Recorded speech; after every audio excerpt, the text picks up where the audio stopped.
హైడ్రా మూసి పరివాహక ప్రాంతాల బాధితులకు బీఆర్ఎస్ అండగా నిలుస్తోంది. బాధితుల తరపున సర్కార్తో పోరాటం చేస్తూ వారికి బీఆర్ఎస్ నాయకులు ధైర్యం చెబుతున్నారు. ఇవాళ రేపు బీఆర్ఎస్ వర్కింగ్ ప్రెసిడెంట్ కేటీఆర్ మూసి పరివాహక ప్రాంతాల్లో పర్యటిస్తారు. రాజేంద్రనగర్, అంబర్పేట్ నియోజకవర్గాల పరిధిలోని మూసీ నది పరివాహక ప్రాంతాల్లో పర్యటించనున్నట్లు కేటీఆర్ తెలిపారు. బుల్డోజర్ బెదిరింపులను అరికట్టేందుకు తాము చేయగలిగినంత చేస్తామన్నారు కేటీఆర్.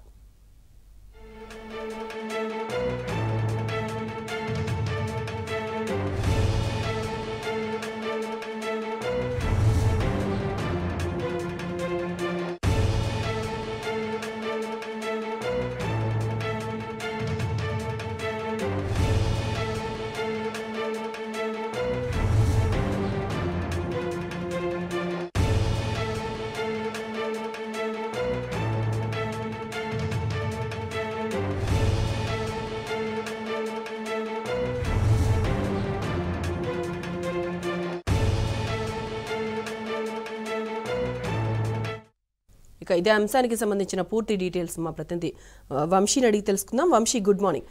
వంశీ, చెప్పండి, కేటీఆర్ పర్యటన షెడ్యూల్ ఎలా ఉంది ఈరోజు? అలాగే ఏ ప్రాంతాల్లో కేటీఆర్ పర్యటించనున్నారు? అప్డేట్స్ ఏంటి వంశీ?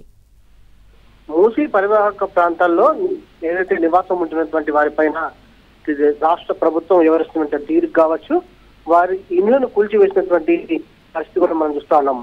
ఈ సందర్భంగా బీఆర్ఎస్ పార్టీ మేము అండగా ఉన్నాం వాళ్ళకని ముందుకు కదిలినటువంటి పరిస్థితి కూడా మనం చూస్తా ఉన్నాం. ఈ సందర్భంగా ఏదైతే 2 రోజుల క్రితం తెలంగాణ భవన్ కు మూసీ పరివాహక ప్రాంతానికి సంబంధించినటువంటి ఐదర్షా కోట ప్రజలు కూడా వచ్చినటువంటి పరిస్థితి కూడా మనం చూస్తా ఉన్నాం. ఈ సందర్భంగా ఈ రోజు BRS party working president KTR tour చేపట్టినటువంటి పరిస్థితి కూడా మనం చూస్తా ఉన్నాం.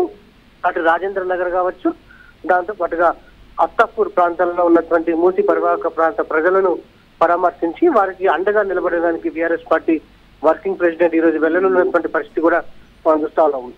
ముందు నుంచి కూడా మూసీ ప్రక్షాళన పేరుతోటి కాంగ్రెస్ ప్రభుత్వం రాజకీయాలు చేసినటువంటి పరిస్థితి కూడా మనం చూస్తా ఉన్నాము.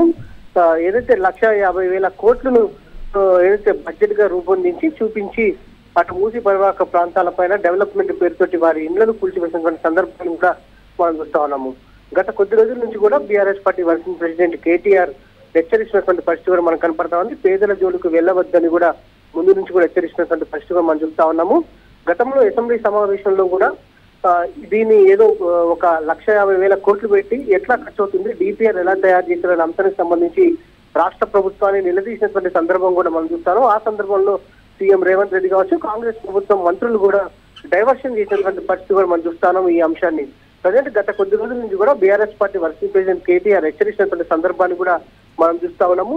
పేదలపై పిడుగు పడనుంది, పేదల ఇళ్లను కూల్చివేసే ప్రమాదం ఉంది, పేదలకు అన్యాయం చేసే అవకాశం ఉంది, ప్రజలపైన ప్రధానంగా హైదరాబాద్ లాంటి బ్రాండ్ ఇమేజ్ ని దెబ్బతీసే పరంగా మనకు చాలా ఖచ్చితంగా కనిపిస్తుందని కూడా ముందు నుంచి కూడా BRS party working president KTR హెచ్చరించినటువంటి సందర్భాన్ని కూడా మనం చూస్తా ఉన్నాం.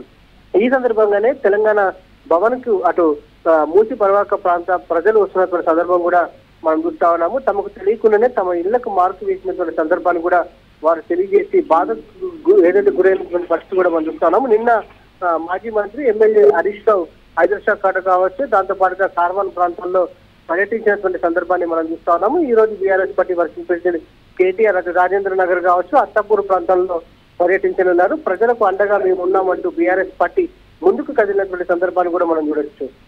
Right Vamshi, thank you.